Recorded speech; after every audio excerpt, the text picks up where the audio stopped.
الحمد لله إن الحمد لله نحمده ونستعينه ونستغفره ونعوذ بالله من شرور أنفسنا ومن سيئات أعمالنا من يهده الله فلا مضل له ومن يضلل فلا هادي له وأشهد أن لا إله إلا الله وحده لا شريك له وأشهد أن محمدًا عبده ورسوله صلى الله عليه وعلى آله وأصحابه وسلم تسليما كثيرا أما بعد.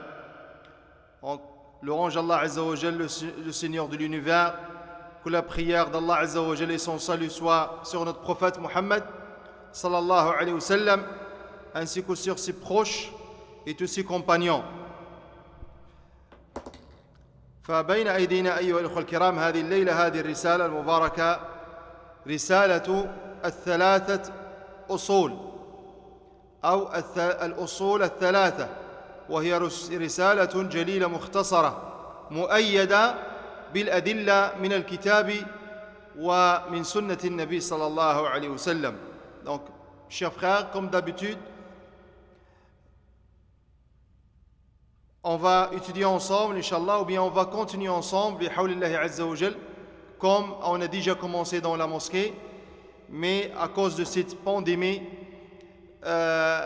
on était dans l'obligation de fermer la mosquée et continuer avec les frères, Inch'Allah Ta'ala, par transmission directe sur la radio de Masjid al-Farouq.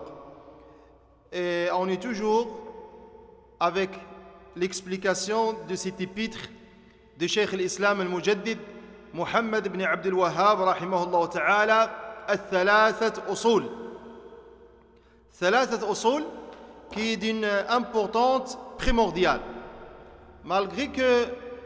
Malgré sa concision, Cheikh Muhammad ibn Abdul Wahhab rahimahullah ta'ala a eu le mérite d'appuyer ces arguments dans ce livre par les textes du Coran et les textes de la Sunna de notre prophète Muhammad sallallahu alayhi wa sallam.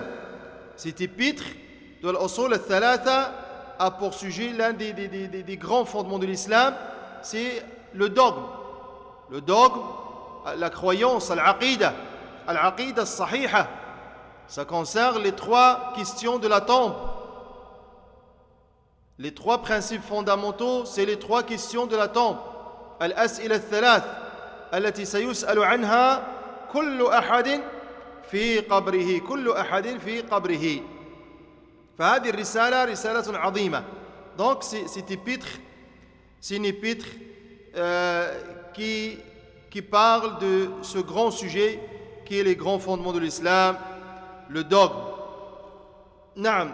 Et faut savoir, mes chers frères, que par le passé, les savants accordaient une importance particulière à la composition d'ouvrages, soit des ouvrages résumés ou bien concis, ce qu'on appelle en arabe al-mukhtasar, al-mukhtasarat. Et leurs auteurs, les auteurs de ces livres, al-mukhtasarat, de ces ouvrages résumés, et ça c'est depuis le deuxième siècle, les ulama, rahimahumullah ta'ala, ont commencé à écrire des ouvrages pour clarifier la croyance aux musulmans, pour clarifier aussi les adorations aux musulmans. Et les ulama, rahimahullah ta'ala, ils suivent la méthode du Coran, la méthode de la sunna de notre prophète Muhammad sallallahu alayhi wa sallam. C'est pour ça, les ulama demandaient à leurs élèves de les apprendre, d'apprendre ces ouvrages par cœur afin de mettre à leur disposition un bagage qui leur serait utile dans leur formation, dans leur compréhension de la croyance islamique, de la religion d'Allah subhanahu wa ta'ala. Et par la suite, c'est étape par étape. Par la suite, lorsqu'ils passeraient à l'enseignement, alors c'est à ce moment-là, ils commencent à étudier une autre chose plus difficile que les ouvrages de base,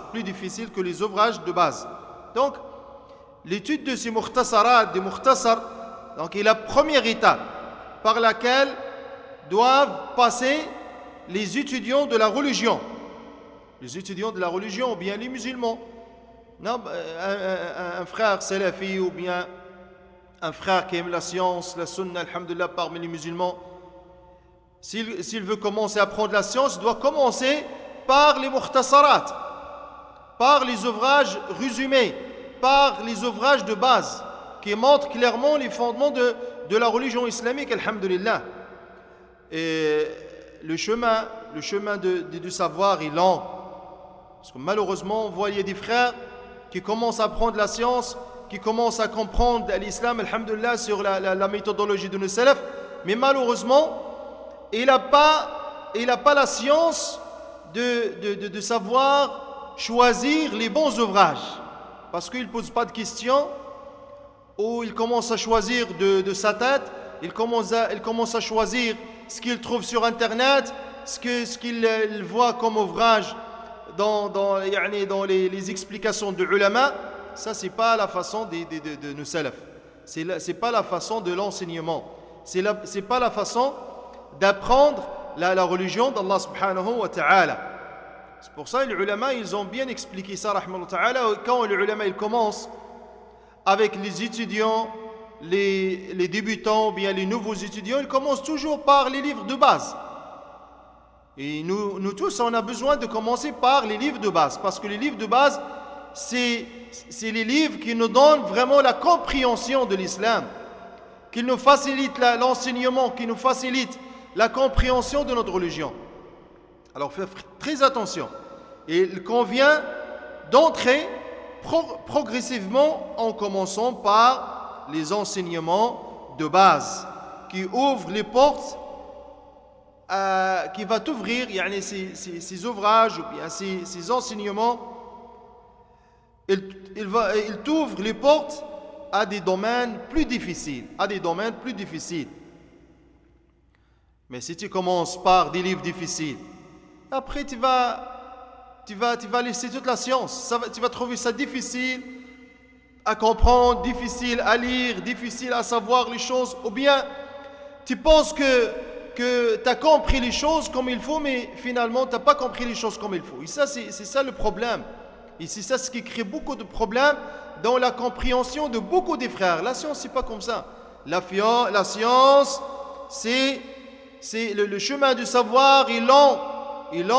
On doit apprendre aujourd'hui, demain, après-demain, des années et des années pour comprendre la religion très bien et pour qu'on acquiert la vraie science de la religion d'Allah subhanahu wa ta'ala. Faites très attention. Parce qu'il y a des frères, alhamdoulilah, qui aiment acheter les livres, qui aiment lire et savoir. Ça, c'est très bien, masha'Allah.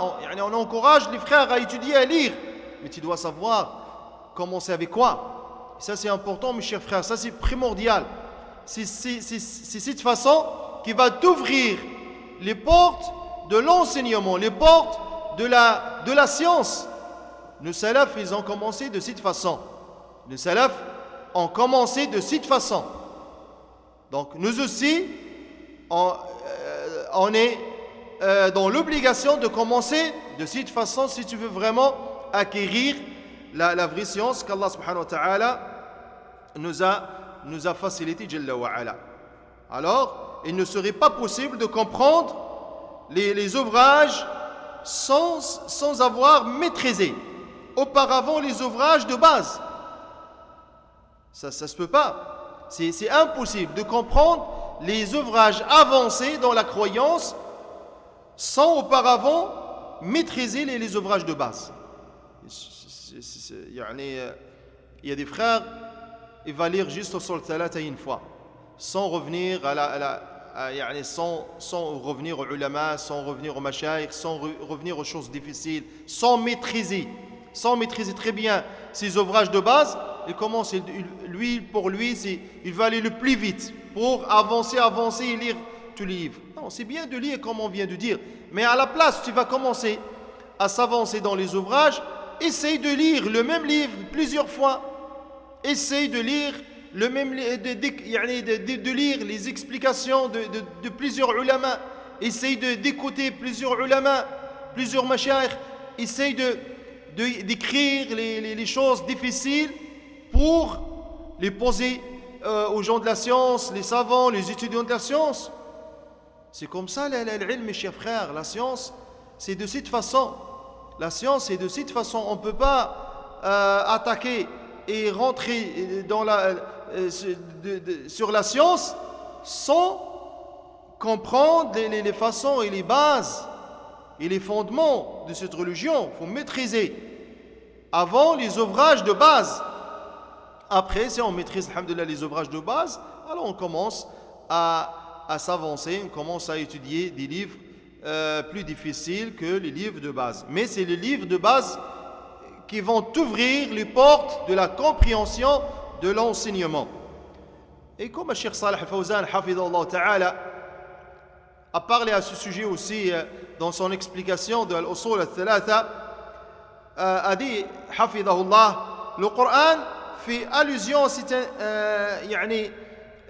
initiation progressive à travers le verset, la traduction rapprochée. Allah Azza wa Jalla a dit: mais soyez des savants qui éduquent les gens en enseignant le livre et pour l'avoir étudié.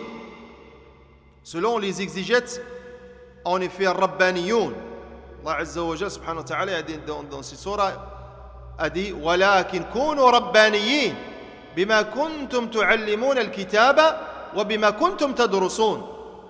Soyez des savants. Les Rabbaniyin, c'est les savants qui éduquent les gens. C'est ça, Rabbaniyoun. On les appelle Rabbaniyoun, comme dans le verset en arabe, dans Surat Al-Imran, la famille d'Imran. Rabbaniyoun, c'est les savants qui éduquent les gens. Les savants qui éduquent les gens. C'est ça la traduction de Rabbaniyoun. Et les exégètes ont dit que Rabbaniyoun se caractérisent dans leur pédagogie par l'enseignement des questions simples avant de passer aux questions complexes, difficiles. Voilà, regardez Allah Azza wa Jal, subhanahu wa ta'ala, dans ce verset, ce qu'il nous a enseigné, Jalla wa ala. Naam. Et c'est ça, Rabbaniyoun. Ils commencent, leur caractéristique, c'est quoi? C'est que dans leur pédagogie d'enseignement, ils commencent par les choses simples, les choses de base, avant de passer aux questions difficiles, aux questions complexes. C'est la façon des ulama, c'est la façon de nos salaf. Alors avant de lire quoi que ce soit, avant de lire les ouvrages complexes, difficiles, avancés dans la croyance, il faut suivre les étapes. Commencer par les livres de base, comme ce livre qui est entre nos mains, alhamdulillah, ce soir, et qu'on a déjà commencé à étudier ce livre. Donc, il faut qu'on donne l'importance à l'usul al-thalath. Et nous, ce n'est pas la première fois, je pense que c'est la 5e fois qu'on étudie ce livre. Et à chaque fois qu'on revient à ce livre, subhanallah, on trouve des choses nouvelles. Ça veut dire à chaque fois pendant l'étude de ces 3 fondements, 3 principes fondamentaux, l'usul al-thalatha, chaque fois on trouve que on acquit d'autres choses, on mémorise des choses et aussi on révise des choses qu'on a oubliées. Et ça c'est important, barakallahu fikum. Comme le Cheikh Mohammed Aman al-Jami rahimahullah ta'ala a dit qu'il y a des étudiants qui viennent de l'Afrique, à l'Arabie Saoudite, ils vont étudier juste al-usul al-thalatha comme il faut sur al-ulama al-mashayikh, et après ils repartent ou bien ils retournent dans leur pays comme des savants. Ils vont juste propager ce qu'ils ont compris, ce qu'ils ont étudié de l'usul al-thalatha. Subhanallah, ils ont étudié un livre, ils ont retourné dans leur pays comme des du'at. Du'at de quoi? Du'at de l'usul al-thalatha. Parce qu'ils ont bien étudié ce livre. C'est juste l'usul al-thalatha. Imagine s'ils vont étudier قواعد الأربع الأصول الستة وكشف الشبهات وكتاب التوحيد والعقيدة الواسطية والطحاوية والتدمرية والحموية tous les ulama, tous les livres de la sunna aussi de la croyance, sunna l'imam Ahmad, sunna l'imam al-Barbahari, sunna l'ibn Battah rahimahullah ta'ala, et tous les livres de la sunna et de la croyance. Imagine ces étudiants ont étudié tous ces livres. Ça veut dire que c'est des savants, c'est des grands mashayikh, c'est des grands étudiants de la science. Alors mes chers frères, ça c'est un conseil de nos savants, qu'on commence toujours avec les livres, les mukhtasarat, les livres de base, les ouvrages de base avant de commencer avec les ouvrages plus difficiles, plus complexes. Faites très attention parce que de cette façon, vous n'allez pas acquérir la science. Vous allez se fatiguer pour rien. C'est comme ça les ulama ont dit rahimahumullah ta'ala. Naam, faut pas rentrer de la science de cette façon. Parce que comme le Cheikh Salih Fawzan a dit hafidhullah, il a dit il est insensé de s'attaquer aux livres, aux ouvrages sans avoir les outils en main pour les comprendre.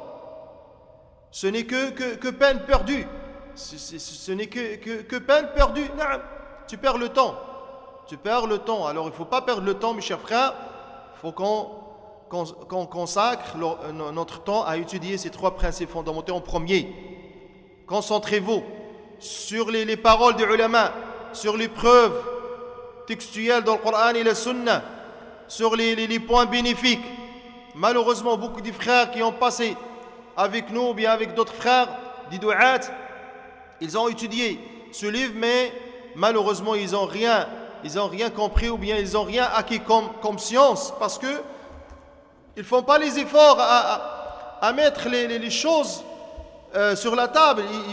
Ils ne font pas des efforts à écrire les choses bénéfiques, à revenir aux étudiants, à résumer le livre de leur façon, à lire, ils essayent d'écrire. Mais maintenant, Allah al-Musta'an, c'est rendu très difficile d'écrire à notre époque, surtout avec les moyens de la technologie nouvelle qui rend les personnes, qui met les personnes dans la paresse, comme les cellulaires, comme les iPads, comme les tablettes. Toutes ces choses-là, maintenant, malheureusement, ils ont tué. Ils ont tué cette chose qui est d'écrire et de faire des efforts dans l'écriture, de mettre les points bénéfiques, d'avoir un livre, essayer de surligner les choses et les points bénéfiques. Maintenant, tout sur le cellulaire. Et s'il perd son cellulaire, il va perdre tous les... il va perdre avec ça tous les PDF, les doros, les cours, ce qu'il a écrit, ce qu'il n'a pas écrit. Alors faites très attention. Essayez toujours de suivre l'ancienne façon des ulama. C'est d'avoir des livres dans vos mains. Essayez d'acheter des livres, d'avoir les livres dans vos mains, essayez d'écrire dans les livres. Ici, alhamdulillah, on note aussi sur le téléphone, il n'y a pas de problème. Mais il faut toujours se baser sur les livres. Sur les livres, pas sur les cellulaires, les téléphones, la technologie. Ça, c'est une perte de temps parfois. Nas'alullah al-afiyah. Naam. فوصلنا أيها الأخوة الكرام إلى الأدلة التي ذكر الشيخ رحمه الله تعالى على الأمور الثلاثة أو الأمور الأربعة التي ذكر أنها واجب علينا جميعا أن نتعلمها. يجب علينا جميعا معرفة هذه الأمور الأربعة: العلم، وعرفه بمعرفة الله ومعرفة دينه ومعرفة دين الإسلام بالأدلة. قال العمل به، الثاني العمل به، الثالثة الدعوة إليه، والرابعة الصبر على الأذى فيه. Donc, Cheikh Rahimahullah Ta'ala a mentionné les preuves concernant les quatre choses obligatoires. Les quatre choses obligatoires pour nous tous. La première est la science. Et le Cheikh il a expliqué la science par la connaissance d'Allah Azza wa Jal, la connaissance de son prophète et la connaissance de la religion de l'islam avec les preuves. C'est pour ça, Rahimahullah Ta'ala a mentionné les preuves après ça. La deuxième, et sa mise en pratique. La troisième, c'est d'inviter les gens à cette science. La quatrième est de patienter en cas de persécution due à cet appel. Et la preuve réside dans la parole d'Allah Azza wa Jal, wal asr innal insana lafi khusr illa alladhina amanu wa amilu salihat wa tawasaw bil haqq wa tawasaw bis sabr wa tawasaw bil haqq wa tawasaw bis sabr. Donc Cheikh Rahimahullah Ta'ala, la preuve réside dans la parole d'Allah Azza wa Jal. Par le temps, l'homme est certes en perdition, sauf ceux, ces 4 personnes, l'exception, voilà l'exception. Ceux qui croient, font des bonnes œuvres, se recommandent la vérité et se recommandent l'endurance. Et se recommandent l'endurance.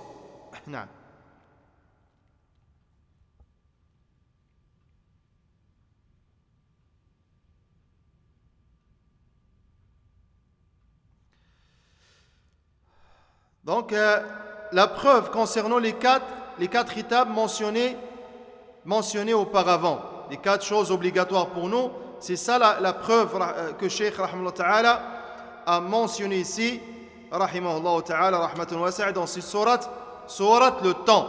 Sourate le temps. Et dans cette sourate, dans cette sourate le temps, Allah Azza wa Jal subhanahu wa ta'ala a juré par le temps Jalla wa Ala. Il a juré par le temps subhanahu wa ta'ala qui est soumis à sa création, par le temps. Et Allah Jalla wa Ala subhanahu wa ta'ala, Allah Jalla wa Ala a juré par le temps. Et le temps est un grand signe pour les hommes. Le temps est un grand signe pour les hommes. Il occupe une place cruciale dans leur vie.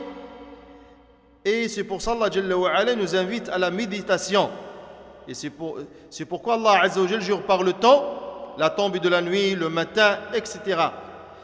Et Allah Jalla wa Ala, il peut jurer, subhanahu wa ta'ala, il a le droit de jurer parce qu'il veut, Jalla wa Ala. Faites très attention. Allah Azza wa Jalla, comme on a déjà expliqué, Allah Jalla wa Ala, subhanahu wa ta'ala, jure parce qu'il veut. Mais les créatures ne doivent jurer que par lui, subhanahu wa ta'ala. Et Allah Jalla wa Ala ne jure que par des choses importantes. Que de jure par des choses importantes comme Allah Azza wa Jalla a juré, subhanahu wa ta'ala, par le temps, wal-layl, par la tombée de la nuit, par le matin. Mais en revanche, il n'est pas permis aux hommes de jurer par qui que ce soit en dehors d'Allah Azza wa Jal subhanahu wa ta'ala. Il y a un hadith de notre prophète sallallahu alayhi wa sallam qui montre clairement ce qu'on vient de dire. Le hadith rapporté par l'imam al-Bukhari rahimahullah ta'ala, imam Muslim, selon Ibn Umar. Le prophète nous informe alayhi salam, en jurant par un autre qu'Allah, on commet un acte de mécréance ou d'association. Il affirme également, alayhi salam, celui qui veut faire un serment, qu'il le fasse par Allah Azza wa Jal ou qu'il se taise. Voilà, donc nous, autant que des créatures, on n'a pas le droit de jurer avec ce qu'on désire, ce qu'on veut. Mais Allah Jalla wa Ala jure parce qu'il veut, subhanahu wa ta'ala. C'est sa création, il peut jurer parce qu'il veut, Jalla wa. Mais nous, non. Si on jure, on doit jurer par Allah Azza wa Jal. Subhanahu wa ta'ala, on n'a pas le droit de jurer par quelqu'un d'autre à part lui. Et les hadiths sont clairs, alhamdulillah, sont clairs à ce sujet. Shafi'i, rahimahullah ta'ala, dit, si Allah n'avait révélé que cette sourate comme preuve pour les créatures, il l'aurait suffi. Al-Bukhari, rahimahullah, dit, chapitre, la science passe avant la parole et l'action. Et la preuve réside dans la parole d'Allah Azza wa Jal. Fa'alam annahu la ilaha illa Allah wa astaghfir li dhanbik.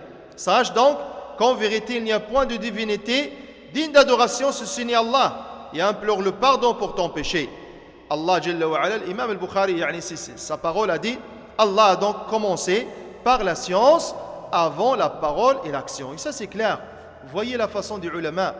C'est ça la méthodologie de nos salaf. Cheikh Rahimahullah Ta'ala, au début de cet ouvrage, nous a parlé de 4 choses obligatoires. Alors peut-être quelqu'un il va poser la question, il a dit mais où il a amené ces 4 choses obligatoires? Est-ce que dans le Coran Allah Azza wa Jalla nous a dit voilà les 4 choses obligatoires? Est-ce que le prophète nous a dit voilà les choses obligatoires? Cheikh, quand il a parlé de ça, parce qu'il y a des preuves dans le Coran, c'est des ulama, c'est des savants. Les savants, rahmallahu ta'ala, ils tirent les points bénéfiques, les leçons dans le livre d'Allah et dans la sunna du prophète, ils vont tirer ils vont tirer ce qu'Allah Azza wa Jalla nous a ordonné, ce qu'Allah Azza wa Jalla nous a interdit, ce qu'Allah nous a dit, subhanahu wa ta'ala. Et parce que c'est des gens de la science, ils vont faciliter la compréhension aux gens. C'est pour ça, Cheikh rahimahullah ta'ala, il les a expliqués de cette façon, justement pour te faciliter la compréhension de ces 4 choses. Alors, s'il t'a juste donné cette sourate, tu ne vas pas comprendre. Mais au début, il t'a expliqué les 4 choses primordiales, obligatoires pour nous. La science, la mise en pratique, d'inviter les gens à cette science et d'avoir la patience. D'avoir la patience. Et après, le Cheikh, il te donne, rahmallahu ta'ala, la preuve pour que tu saches que chaque chose que le Cheikh a dit ici, rahmallahu ta'ala, il y a une preuve soit dans la sunna, soit dans le Coran, ou bien dans la sunna de notre prophète, sallallahu alayhi wa sallam. Et ça va venir avec nous aussi les 3 choses obligatoires aussi, qu'il incombe d'apprendre et de mettre en pratique. Mais ici, il faut apprendre au début de ces 4 choses. Parce que, regardez, Cheikh rahimahullah ta'ala, avant même de commencer à expliquer les 3 principes fondamentaux, qui est la raison de cet ouvrage, il nous a donné, au début de cet ouvrage, il nous a donné des bases et des choses que c'est important pour nous de la comprendre avant même de commencer à comprendre et à étudier les 3 principes fondamentaux. Et ça, c'est pour nous faciliter la compréhension. Et c'est la façon des ulama, rahimahumullah ta'ala. Na'am.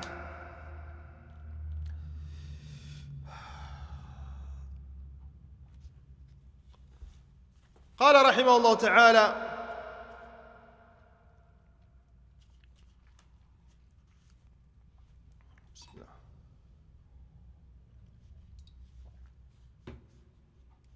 قال رحمه الله تعالى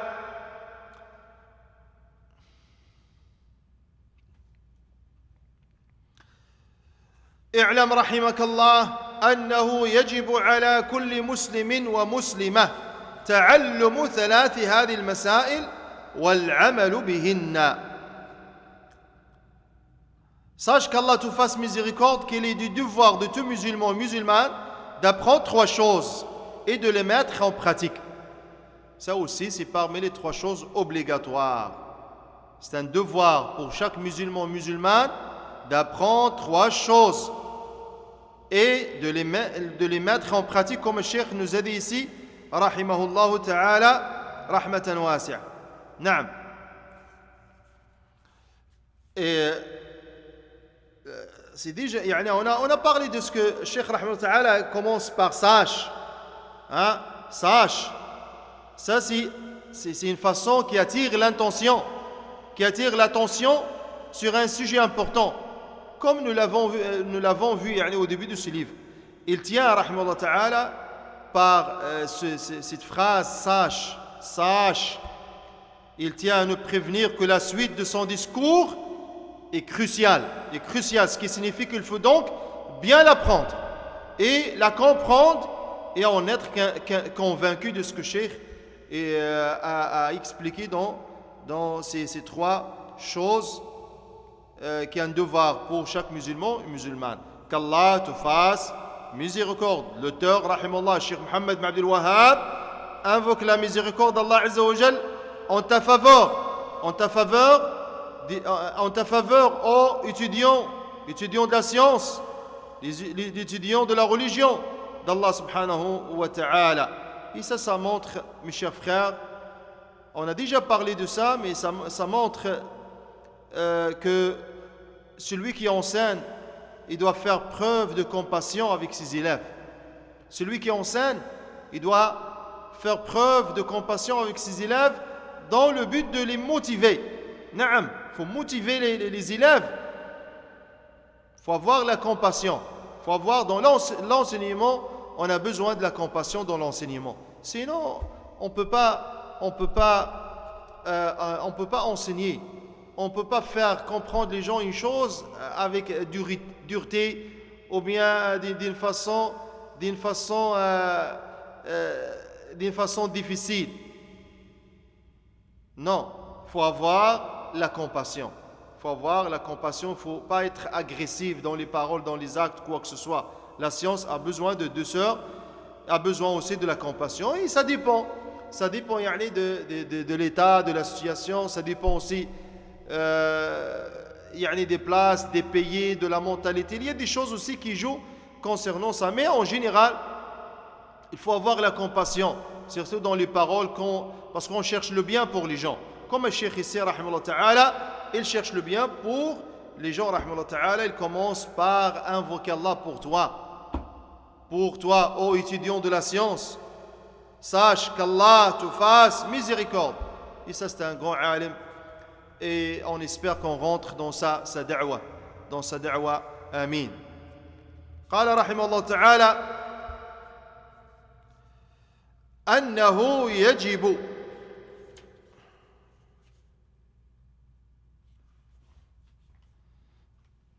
أنه يجب الوجوب ذكرنا هذا.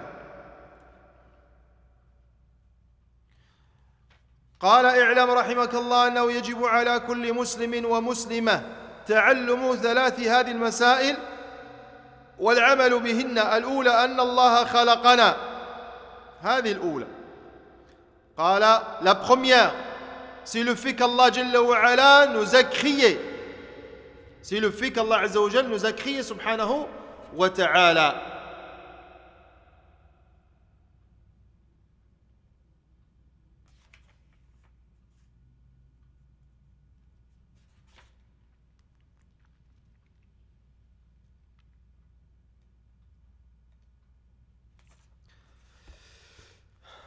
Donc ça c'est la première question. أن الله خلقنا ورزقنا ولم يتركنا هملا. La première c'est le fait qu'Allah nous a créés, nous a accordé subsistance et qu'il ne nous a pas laissé sans but subhanahu wa ta'ala. Qu'il nous a pas laissé sans but subhanahu wa ta'ala. Et il nous a envoyé un prophète, Muhammad sallallahu alayhi wa sallam. Il nous a envoyé un prophète. Donc, premièrement, أن الله خلقنا. ودليل ذلك أن الله خلقنا سمعي وعقلي. فالسمع كثير. السمع ما يتعلق بالأدلة الشرعية موجودة في القرآن والسنة. Les preuves concernant le fait qu'Allah nous a créés sont aussi bien textuelles que rationnelles. Quant aux preuves textuelles, elles sont nombreuses. Citant la parole d'Allah Azza wa Jal, subhanahu wa ta'ala, les preuves textuelles, c'est les preuves qui se trouvent dans le livre d'Allah et dans la sunna de notre prophète, alayhi salatu wassalam. Il y a beaucoup de preuves qui montrent qu'Allah Azza wa Jal, c'est lui le créateur, c'est lui qui nous a créés, Jalla wa Ala. هو الذي خلقكم من طين ثم قضى أجلا وأجل مسمى عنده ثم أنتم تمترون. C'est lui qui vous a créé d'argile, puis il vous a décrété un terme, et il y a un terme fixé auprès de lui. Pourtant, vous doutez encore. De même, Allah Azza wa Jalla dit subhanahu wa ta'ala وَلَقَدْ خَلَقْنَاكُمْ ثُمَّ صَوَّرْنَاكُمْ. Nous vous avons créé, puis nous vous avons donné une forme. Aussi, وَلَقَدْ خَلَقْنَا الْإِنسَانَ مِنْ صَلْصَالٍ مِنْ حَمَإٍ مَسْنُونٍ. Nous créâmes l'homme d'une argile extraite d'une boue malléable. Ainsi que sa parole Jalla wa Ala, وَمِنْ آيَاتِهِ أَنْ خَلَقَكُمْ مِنْ تُرَابٍ ثُمَّ إِذَا أَنْتُمْ بَشَرٌ تَنْتَشِرُونَ. Parmi ces signes, il vous a créé de terre, puis vous voilà des hommes qui se dispersent dans le monde. Et sa parole, خَلَقَ الْإِنسَانَ مِنْ صَلْصَالٍ كَالْفَخَّارِ. Il a créé l'homme d'argile sonnante comme la poterie. il dit aussi Azza wa Jal, Allahu khaliqu kulli shay. Allah est le créateur de toutes choses. De même, Wallahu khalaqakum wa ma ta'maloun. Alors que c'est Allah qui vous a créé, vous et vos œuvres. Et enfin, wa ma khalaqtul jinna wal insa illa liya'budun. Je n'ai créé les djinns et les hommes que pour qu'ils m'adorent. Ainsi que d'autres versets, plusieurs versets textuels qui montrent clairement qu'Allah Azza wa Jal nous a créés, alhamdulillah. Allah Azza wa Jal nous a créés. Comme dans ces textes, il y a beaucoup de textes qui parlent de la création d'Allah subhanahu wa ta'ala, que c'est lui le créateur, Jalla wa ala subhanahu wa ta'ala.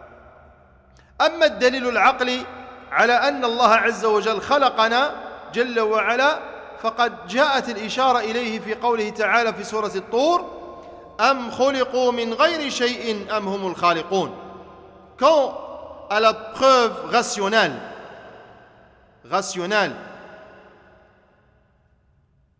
de fait qu'Allah Azza wa Jal nous a créés subhanahu wa ta'ala, on mentionne la parole d'Allah Azza wa Jal. Ont-ils été créés à partir de rien ou sont-ils eux les créateurs? Sont-ils eux le créateur?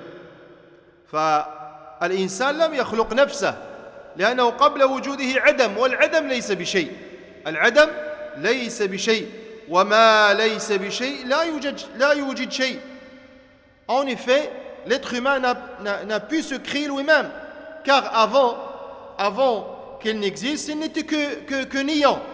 Et le néant n'est rien. Et ce qui n'est rien ne peut rien créer. Naam. Comme dans cette explication qui est avec nous du Cheikh Al-Allama Mohammed bin Salih Al-Uthaymin, comme vous le savez, parce que nous, on est en train de suivre l'explication de Cheikh bin Uthaymin, rahimahullah ta'ala, et aussi on ajoute d'autres explications, bien du point bénéfique, quand on voit que c'est nécessaire par les explications de d'autres ulama, rahimahullah ta'ala. Donc ça c'est premièrement. L'humain n'a pas se créé lui-même. C'est impossible. Car avant qu'il n'existait, il n'était que néant. Et le néant n'est rien. Et ce qui n'est rien ne peut rien créer. Subhanallah. L'homme ne peut rien créer parce que avant d'être créé, il était dans le néant. Comment lui il peut créer lui-même? En outre, ce ne sont ni son père, ni sa mère, ni personne d'autre dans la création qui l'a créé. Et l'être humain ne peut être apparu par hasard sans créateur, car tout événement est nécessairement dû à un instigateur.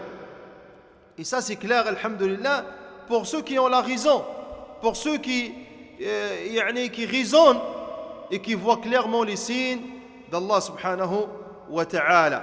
فهذه أمور ثلاثة. فالإنسان لم يخلق نفسه لأنه قبل وجوده عدم، لم يخلق نفسه.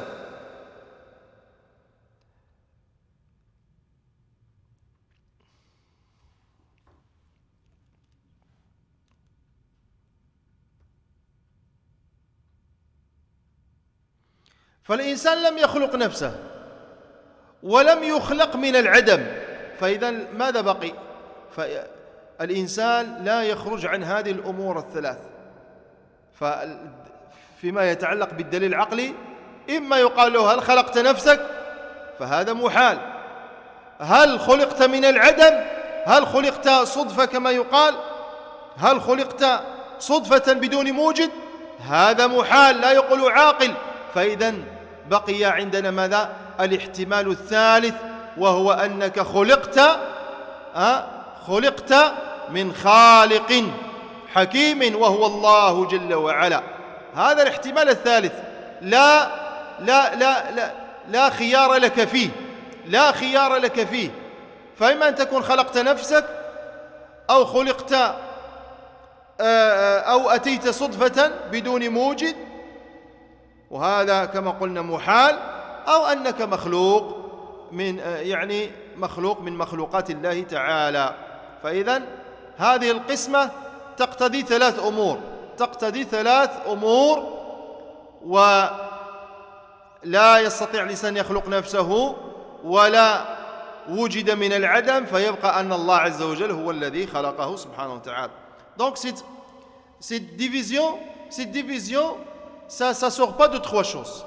Premièrement, soit l'humain a crié lui-même, et ça c'est impossible que l'humain s'est crié lui-même, parce que avant il n'existait pas, il était dans le néant. Comment il peut crier quoi que ce soit, et lui il était dans le néant, il était rien, alors il ne peut rien crier. Ça c'est premièrement. Deuxièmement,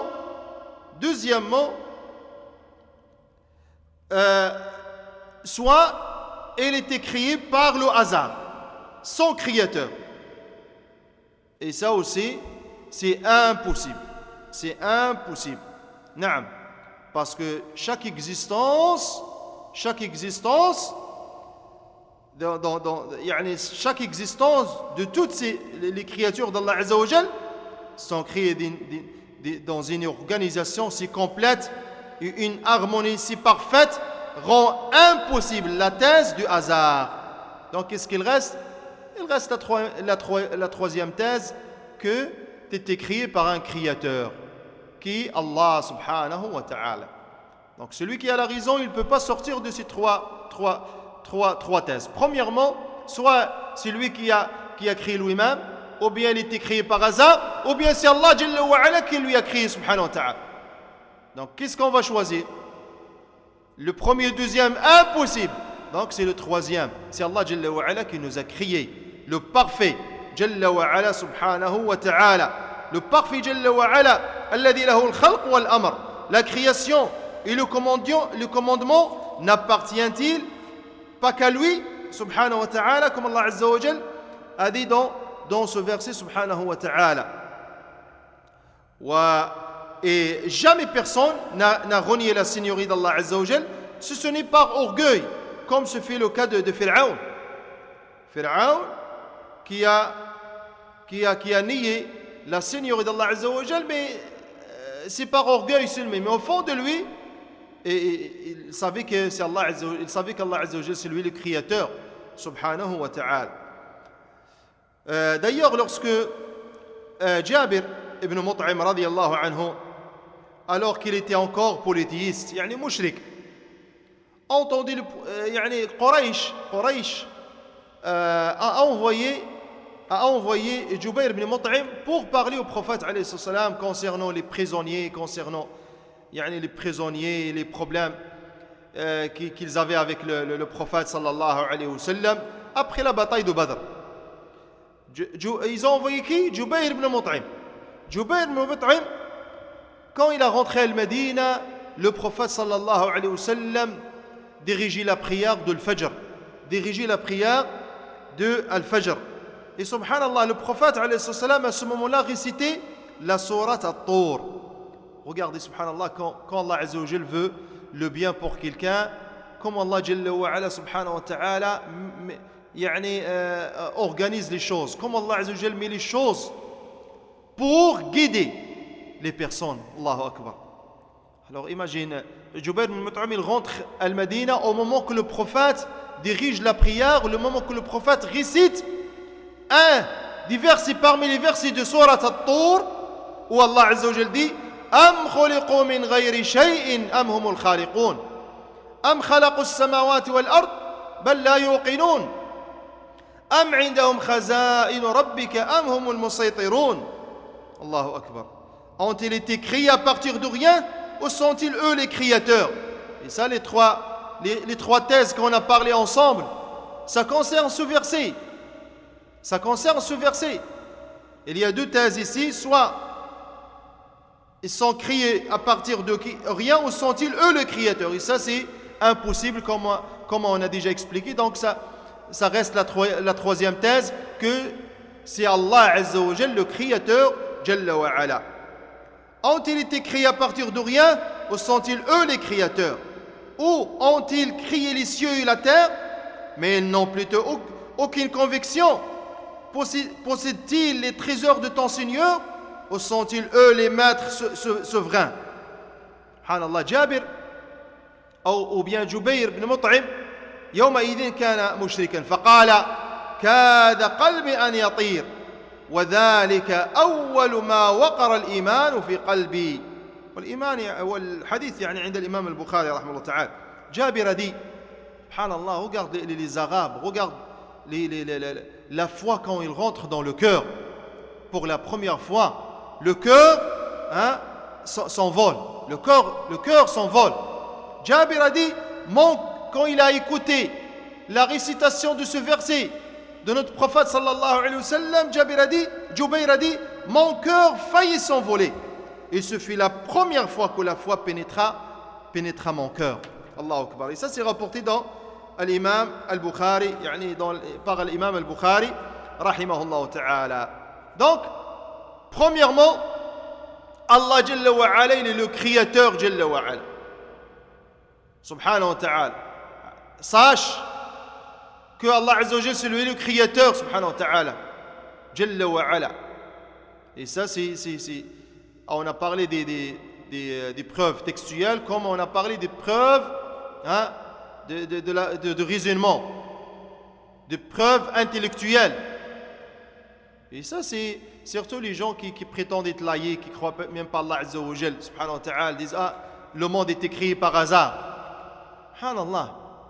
Le monde était créé par hasard de cette façon, de cette parfaite organisation et une organisation si complète et aussi de cette parfaite harmonie. Ça c'est impossible. Impossible que quelqu'un va dire ça sans réfléchir. Subhanallah, il faut avoir la raison. Mais regarde maintenant les gens laïcs, les laïcs maintenant qui nient l'existence d'Allah Azza wa Jalla subhanahu wa ta'ala. Pourquoi? Parce qu'ils ne voient pas Allah subhanahu wa ta'ala. Parce qu'ils croient juste au sang, ils croient juste aux choses matérielles, aux choses qu'on peut toucher, qu'on peut voir, qu'on peut goûter. Allahu Akbar. S'ils ne voient pas une chose, s'ils ne goûtent pas une chose, s'ils ne touchent pas une chose, ils ne croient pas à ça. Allahu Akbar. Et maintenant, regardez ce virus. Est-ce qu'il y a quelqu'un qui le voit? Il n'y a personne qui le voit. Et le monde entier maintenant, ils font la guerre à ce virus et ils se trouvent faibles devant une créature parmi les créations d'Allah Azza wa Jal qu'on ne voit même pas. Allahu Akbar. Subhanallah. Ça c'est juste une création parmi les créations d'Allah Azza wa Jal qu'on ne voit même pas. Imagine combien de signes d'Allah subhanahu wa ta'ala sur la terre. Alors on croit à un virus qu'on ne voit pas et tout le monde a eu peur. Et tout le monde fuit ce virus et les gens ils ont fermé leurs portes sur eux, ils ne sortent pas au travail, ils ne sortent pas faire leurs affaires, leurs femmes aussi maintenant ils ne sortent pas, leurs enfants ils ne sortent pas, ils ont arrêté tout. Les travails, les commerces, les restaurants, les écoles. Pourquoi? Parce qu'ils craignent un virus qu'on ne voit même pas parmi les créations d'Allah Azza wa Jal. Pour qu'on sache la force d'Allah subhanahu wa ta'ala, la puissance d'Allah Azza wa Jal subhanahu wa ta'ala. Alors ils croient à ça, mais ils ne le voient pas, ils ne croient pas à Allah Azza wa Jal. Ils croient pas à Allah Azza wa Jal, malgré qu'on voit tous les signes qui prouvent l'existence d'Allah subhanahu wa ta'ala. Chaque chose qu'on voit sur la terre, dans le ciel, ça montre l'existence d'Allah subhanahu wa ta'ala. Alors on a besoin juste d'un petit peu de raisonnement pour vraiment savoir qu'Allah Azza wa Jal existe. On n'a même pas besoin de se fatiguer, de se chercher. Regarde juste les cieux, la terre, regarde en toi-même. Subhanallah. Regarde comment Allah Azza wa Jal t'a créé d'une parfaite création. Regarde ton visage, regarde tes mains, regarde tes pieds. Regarde comment tu marches, regarde comment tu dors, regarde comment tu manges. Si cette création a été créée par hasard, pourquoi tout le monde est pareil? Pourquoi les hommes sont tous pareils si c'est par hasard? Ceux en Afrique sont pareils à ceux qui sont dans l'Amérique. Ceux dans l'Amérique sont pareils à ceux qui se trouvent dans l'Europe. Ceux dans l'Europe sont pareils à ceux qui se trouvent en Asie. Tout le monde a des yeux nez au milieu, une bouche en bas. Tout le monde a une barbe, des poils qui poussent, des cheveux, 5 doigts, 10 orteils, genoux. Subhanallah, si c'est par hasard, ça se peut pas que ce soit de cette façon. Ça se peut pas que ce soit d'une parfaite harmonie et d'une parfaite organisation de cette façon. Et où sont la raison de ces personnes qui nient l'existence d'Allah Azza wa Jal? Regarde le soleil. Il se lève de la même place, il se couche de la même place. Il se lève de la même place, il se couche dans la même place. Regarde la distance entre nous et le soleil. Il ne s'avance jamais. Et nous, on profite du soleil sans avoir de mal, sans avoir de quoi que ce soit. Regarde le ciel, regarde la pluie quand il tombe, regarde la végétation, regarde les animaux, regarde ce qu'Allah Azza wa Jalla nous a donné comme richesse dans les montagnes, en dessous des montagnes, en dessous de la terre. Et après on va dire, ce monde est créé par hasard. Allahu Akbar. Allahu Akbar. Ces personnes, quand ils arrivent jusqu'à ce point de dire que le monde était créé par hasard, ça montre qu'il y a un problème dans leur raisonnement. Il y a un problème dans leur tête. Et ils disent, c'est des grands scientifiques. Un scientifique qui ne croit même pas Allah Azza wa Jal, ça c'est pas normal. C'est pas normal. C'est pour ça qu'il y a beaucoup de scientifiques, alhamdulillah, ils ont découvert l'existence d'Allah Azza wa Jal avec ce qu'Allah les a donné, Jalla wa Ala, comme raisonnement. Ils ont vu la création d'Allah Azza wa Jal, ils ont trouvé que ça existe dans le Coran. Alors ils se sont convertis à l'islam, alhamdulillah. Ceux qui raisonnent bien, ceux qui cherchent la vérité, ceux qui sont justes aussi. Mais malheureusement, beaucoup qui voient les signes d'Allah subhanahu wa ta'ala, mais ils ne veulent rien savoir. Ils ne veulent rien savoir, ils commencent toujours à être orgueilleux, comme Pharaon. Et de ne pas croire en Allah Azza wa Jal, de ne pas se soumettre à Allah subhanahu wa ta'ala. Regarde comment Allah nous a éprouvé avec un virus qu'on ne voit même pas. Regarde maintenant, le monde est faible devant un virus minime, qu'il n'y a personne qui est capable de faire quoi que ce soit. Et ils ont baissé leurs mains, ils ont dit on ne peut rien faire. On ne peut rien faire. Maintenant, la guérison et le changement, c'est dans la main d'Allah subhanahu wa ta'ala. Allahu Akbar. Quand les kuffars disent ça subhanallah, ça prouve qu'Allah Azza wa Jalla est capable de te faire. Alors mes chers frères, attachez-vous à votre religion. Remerciez Allah Azza wa Jalla pour ce qu'il vous a donné comme croyance. Remerciez Allah Jalla wa Ala pour ce qu'il vous a donné comme raisonnement.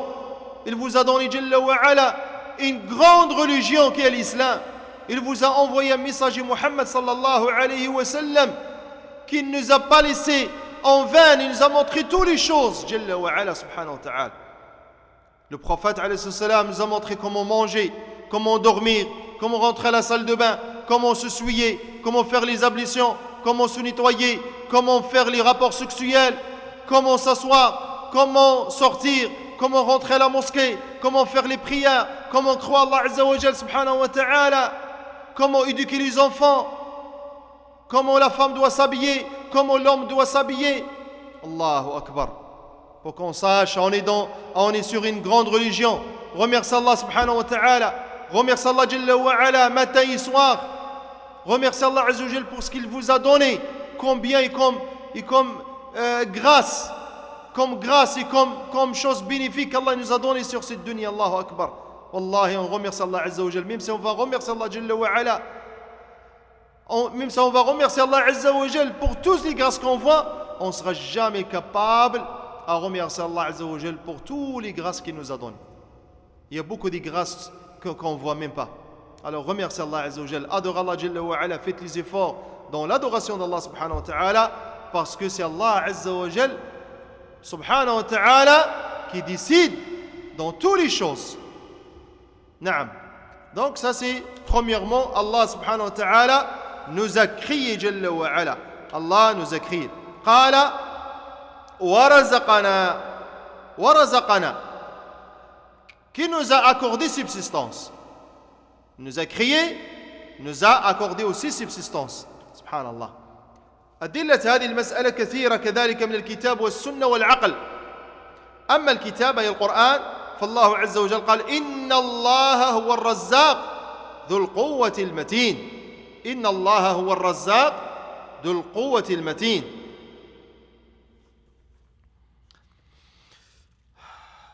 Les preuves à ce sujet, qu'Allah nous a accordé subsistance, sont nombreuses aussi. Dans le Coran, dans la Sunna, que d'un point de vue rationnel. Pour ce qui est des preuves coraniques, Allah subhanahu wa ta'ala dit Inna Allah huwa ar-razzaq dhul quwwati al-matin. En vérité, c'est Allah qui est le grand pourvoyeur, le détenteur de la force, l'inébranlable.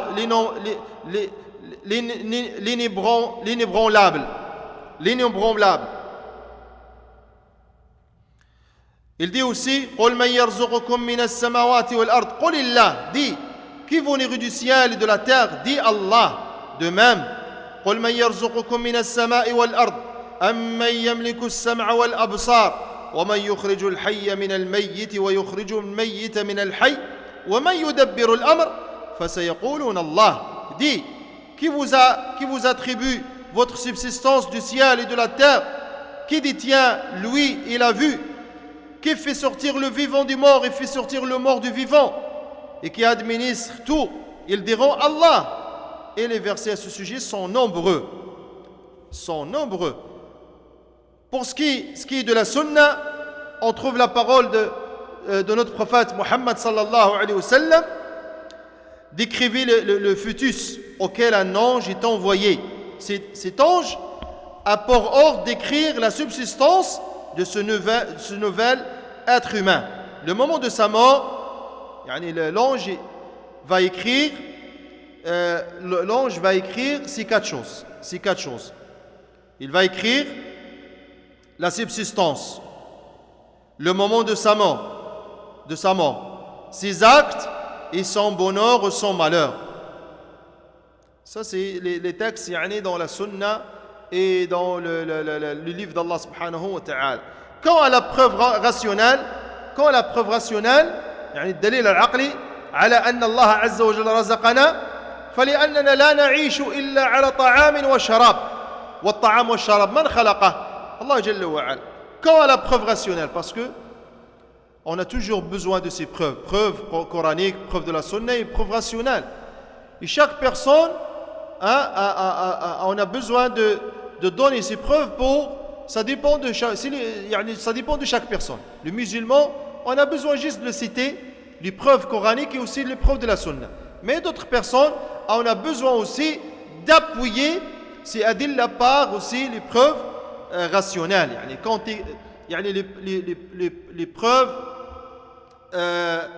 preuves de raisonnement. Il s'agit quand à la preuve rationnelle, il s'agit de savoir que nous ne pouvons vivre qu'en mangeant et en buvant. Or, la nourriture et la boisson ont été créés par qui? Ont été créés par Allah subhanahu wa ta'ala. Comme Allah jalla wa ala a dit lui-même أَفَرَأَيْتُمْ مَا تَحْرُثُونَ أَأَنْتُمْ تَزْرَعُونَهُ أَمْ نَحْنُ الزَّارِعُونَ لَوْ نَشَاءُ لَجَعَلْنَاهُ حُطَامًا فَظَلْتُمْ تَفَكَّهُونَ إِنَّا لَمُغْرَمُونَ بَلْ نَحْنُ مَحْرُومُونَ أَفَرَأَيْتُمُ الْمَاءَ الَّذِي تَشْرَبُونَ أأنتم أنزلتموه من المزن أم نحن المنزلون لو نشاء جعلناه أجاجا فلولا تشكرون. Voyez-vous donc ce que vous labourez?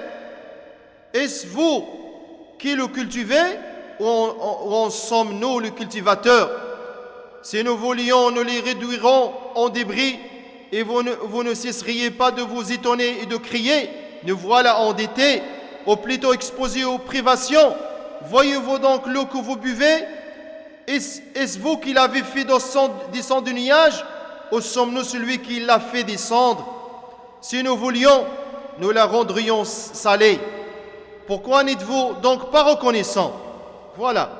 Donc ça c'est les versets dans Surat Al-Waqi'a. Ça c'est les versets dans Surat Al-Waqi'a.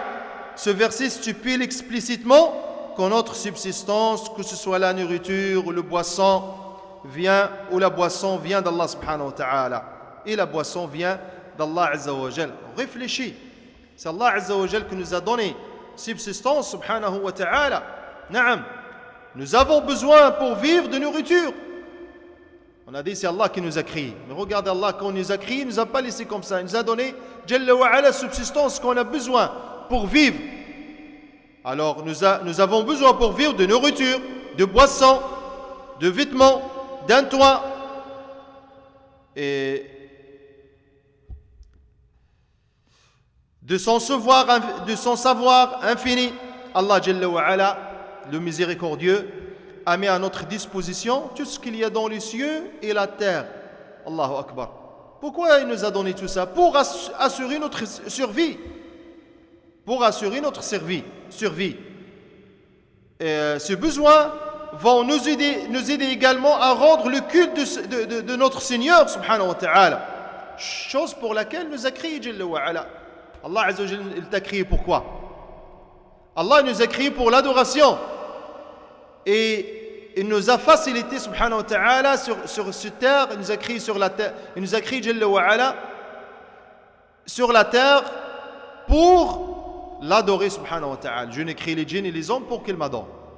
Mais Allah Azza wa Jalla subhanahu wa ta'ala, il savait Jalla wa ala, parce que c'est lui le créateur, qu'on a besoin pour vivre, on a besoin de toutes ces choses-là. Alors il nous a donné ces choses-là pour l'adorer Jalla wa ala et qu'on ne pense pas trop à la nourriture, aux boissons, aux vêtements et ces choses-là. Alors il faut donner le droit à Allah Azza wa Jalla qui nous a donné toutes ces choses subhanahu wa ta'ala. قال ولم يتركنا هملا ولم يتركنا هملا لم يتركنا هملا. هذا الواقع الذي تدل عليه الأدلة السمعية والعقلية. Allah Azza wa Jalla subhanahu wa ta'ala قال, il ne nous a pas laissé sans but. Allah nous a créé, nous a donné subsistance et il ne nous a pas laissé sans but subhanahu wa ta'ala. On n'est pas comme il ne nous a pas laissé comme les animaux vivre, manger et dormir. Non. Allah Azza wa Jal subhanahu wa ta'ala, il ne nous a pas laissé sans but subhanahu wa ta'ala. Ça c'est la réalité. La réalité au sujet de laquelle il existe des preuves textuelles aussi et rationnelles, intellectuelles. Pour ce qui est des preuves textuelles, la façon de Cheikh Ibn Uthaymin, c'est la façon des ulama. Toujours, il te donne voilà, les preuves textuelles et aussi les preuves rationnelles. Preuves rationnelles. Naam. Premièrement, les preuves textuelles qui se trouvent, comme on a dit, dans le livre d'Allah et dans la sunna de notre prophète, Allah Jalla wa ala dit أفحسبتم أنما خلقناكم عبثا وأنكم إلينا لا ترجعون فتعالى الله الملك الحق لا إله إلا هو رب العرش الكريم. Pensez-vous que nous vous avions créé sans but et que vous ne seriez pas ramenés vers nous, que soit exalté Allah, le vrai souverain, pas de divinité digne d'adoration en dehors de lui, le Seigneur des trônes sublimes.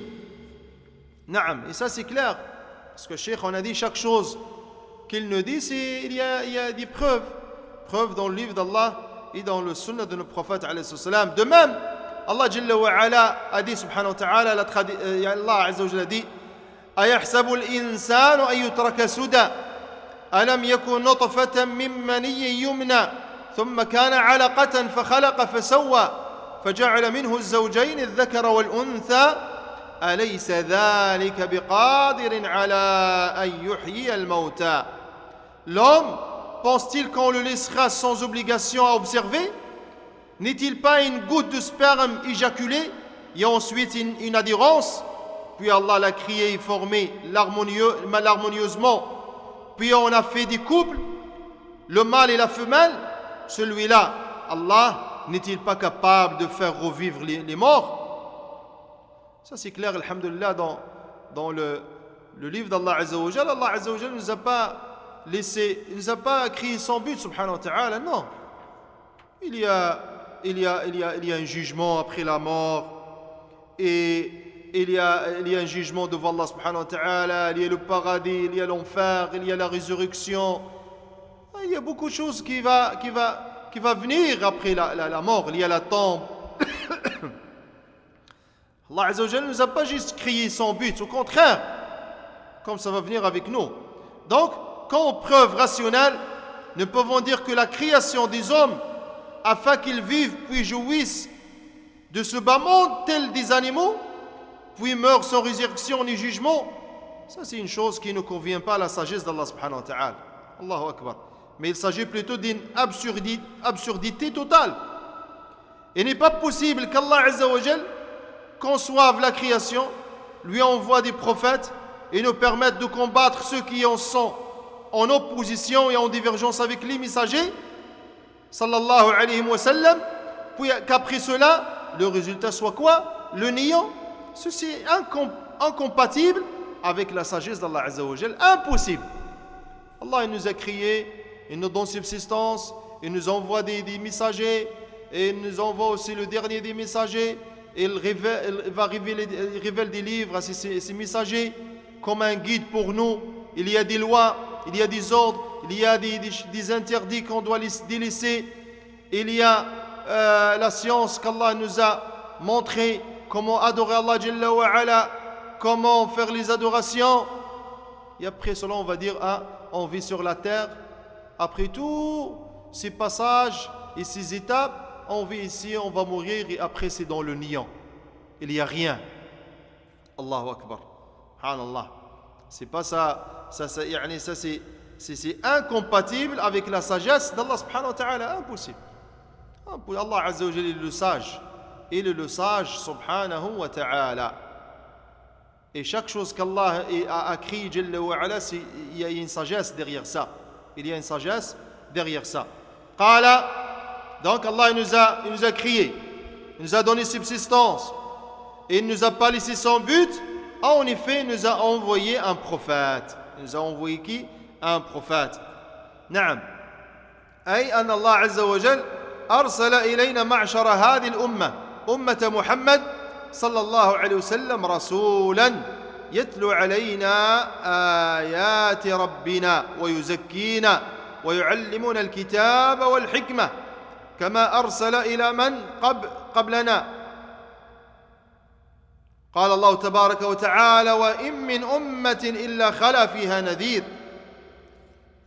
Allah nous a envoyé un prophète, c'est-à-dire qu'Allah nous a envoyé à nous, communauté de Muhammad sallallahu alayhi wa sallam, un prophète qui nous récite les versets de notre Seigneur, nous purifie, nous enseigne le livre et la sagesse, de la même façon qu'il a envoyé des prophètes aux communautés qui nous ont précédés. Allah Azza wa Jalla subhanahu wa ta'ala dit wa in min ummatin illa khala fiha nadhir. Il n'est pas une nation qui n'ait déjà eu un avertisseur. Il est nécessaire qu'Allah envoie des prophètes aux créatures afin que la preuve leur soit établie et qu'ils adorent Allah comme ils l'aiment et l'agrient subhanahu wa ta'ala. Allah Azza wa Jalla dit subhanahu wa ta'ala إنا أوحينا إليك كما أوحينا إلى نوح والنبيين من بعده وأوحينا إلى إبراهيم وإسماعيل وإسحاق ويعقوب والأسباط وعيسى وأيوب ويونس وهارون وسليمان وآتينا داود زبورا ورسلا قد قصصناهم عليك من قبل ورسلا لم نقصصهم عليك وكلم الله موسى تكليما رسلا مبشرين ومنذرين لئلا يكون للناس على الله حجة بعد الرسل وكان الله عزيزا حكيما. Nous t'avons fait une révélation comme nous fîmes à Nuh et aux prophètes après lui. Et nous avons fait révélation à Abraham, Ismaïl, à Isaac, à Jacob, aux tribus, à Jésus, à Job, à Haroun et à Sulayman. Et nous avons donné le Zubur à Daoud. Il y a des messagers dont nous t'avons raconté l'histoire précédemment et des messagers nous t'avons point raconté l'histoire. Et Allah a parlé de Moussa et Allah a parlé à Moussa de vivre voix en tant que messager, annonciateur et avertisseur, afin qu'après la fin des messagers il n'y ait pour les gens point d'argument devant Allah et Allah est puissant et sage. Subhanahu wa ta'ala. Naam.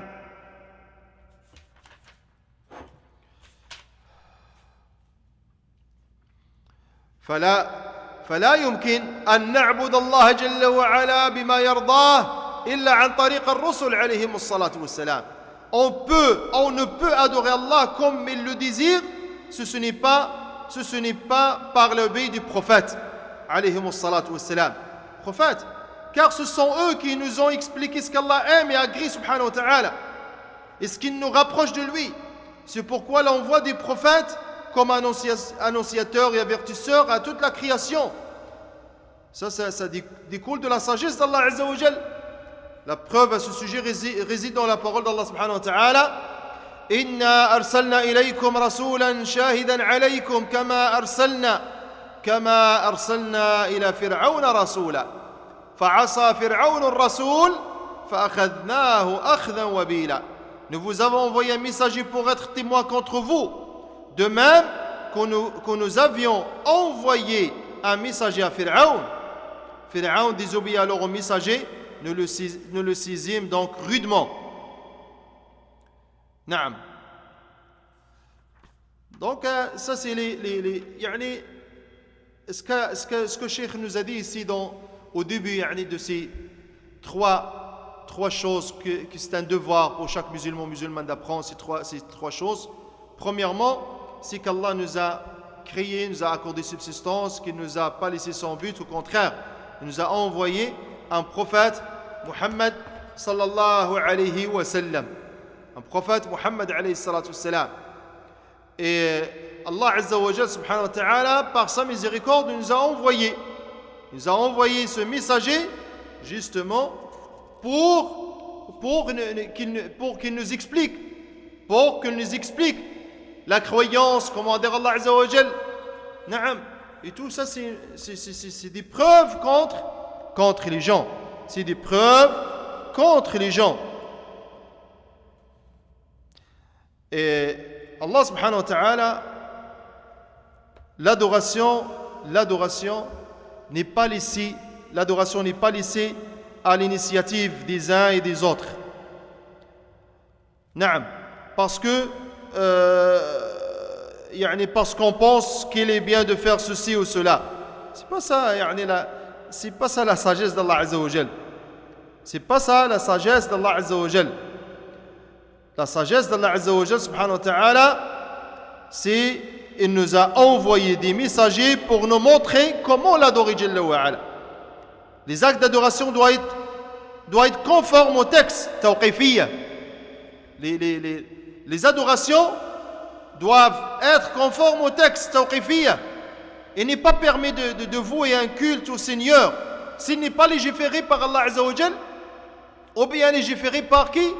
Par son messager Muhammad sallallahu alayhi wa sallam. Il n'y a personne qui a le droit d'ajouter quoi que ce soit dans la religion d'Allah Azza wa Jal. Il faut savoir ça. C'est pour ça Allah nous a envoyé Muhammad sallallahu alayhi wa sallam. Il nous a envoyé Muhammad alayhi salam justement pour que Muhammad alayhi salam nous montre comment adorer Allah Jalla wa ala. Et après, il va venir des sectes, des groupes, ajoutant-ils des innovations dans l'adoration d'Allah Azza wa Jal, alors ils sont meilleurs que Muhammad alayhi salam. Ils savent mieux qu'Allah, ils savent mieux que Muhammad alayhi salam. Allahu Akbar. Pourquoi Allah nous a envoyé Muhammad alayhi salam si nous on a le droit d'ajouter dans la religion d'Allah Azza wa Jal? On devient aussi des gens, des messagers et des gens qui amènent d'autres religions. A'udhu billah, nas'alullah al-afi. Il n'y a personne, qui que ce soit, qui a le droit d'ajouter quoi que ce soit dans la religion d'Allah Azza wa Jal. Parce que les textes, c'est tawqifiyya. Tout le monde doit se conformer au texte. Il n'y a personne qui a le droit de vouer un culte au Seigneur qu'il n'est pas légiféré. Dans la religion d'Allah Azza wa Jal subhanahu wa ta'ala. C'est d'ailleurs une sagesse, ou bien une des sagesses pour laquelle Allah Azza wa Jal a envoyé des messagers. Sallallahu alayhi wa ala nabiyyina salatu wa salam. Il explique aux gens comment adorer leur Seigneur. Donc, on ne peut donc pas l'adorer par d'autres moyens que la révélation, que parce que, par le biais des prophètes et messagers, ce que les messagers nous ont expliqué, nous ont clarifié, nous ont amené. Il n'y a personne qui a le droit de faire quoi que ce soit. Et les messagers, ils ont reçu la mission d'interdire le shirk, la mécréance, le kufr. Le prophète sallallahu alayhi wa sallam met en avant cette notion de tawqifiyya à travers un hadith, à travers un hadith ou bien des hadiths que le prophète nous a bien clarifié ça, sallallahu alayhi wa sallam, qu'il n'y a personne qui a le droit d'ajouter quoi que ce soit dans la religion d'Allah Azza wa Jal subhanahu wa ta'ala. Le prophète a dit, quiconque accomplit une œuvre qui ne fait pas partie de notre religion, la verra rejetée. Voilà. Preuve qui montre clairement que cette religion, ou bien les adorations d'Allah Azza wa Jal subhanahu wa ta'ala, c'est des choses tawqifi. Les preuves, c'est l'adoration d'Allah Azza wa Jal, doivent être conformées au texte tawqifiyya. Naam. Et ça, c'est un hadith, alhamdulillah, clair dans le sunnah de notre prophète Muhammad sallallahu alayhi wa sallam. Et Muhammad sallallahu alayhi wa sallam, le sceau des prophètes sallallahu alayhi wa sallam, il a eu pour mission de répondre à la question. Quelle question? C'est quoi la question que le prophète alayhi sallam a eu comme mission de répondre? C'est que faisons-nous sur terre? Que faisons-nous sur la terre? Ceux qui délaissent la prière, qui délaissent les ordres d'Allah Azza wa Jal, qui tombent dans les interdits d'Allah subhanahu wa ta'ala. Naam. Que fait-il sur la terre d'Allah subhanahu wa ta'ala? Le prophète nous a répondu à cette question, alayhi salam. Il nous a enseigné la façon de rendre le culte à notre Seigneur. Il nous met en garde contre l'association, la mécréance et les péchés en général.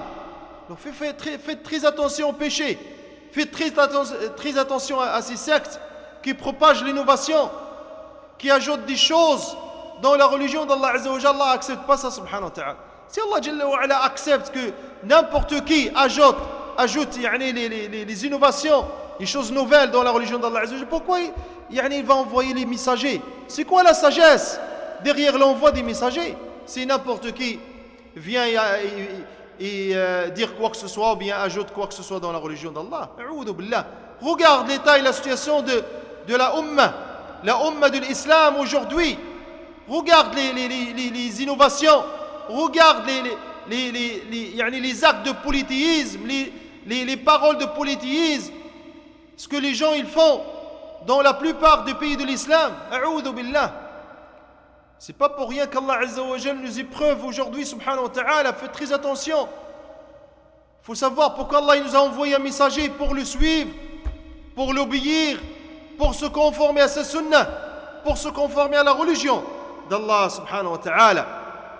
Parce qu'Allah Azza wa Jal, Jalla wa ala, a dit subhanahu wa ta'ala, a révélé à ce messager Muhammad alayhi salam, aujourd'hui, j'ai parchouvé votre religion, je vous ai comblé de mes bienfaits et je vous ai choisi l'islam comme religion. Khalas. La religion d'Allah Azza wa Jalla est complète. Il n'y a pas une place pour l'ajout, comme il n'y a pas une place pour la diminution.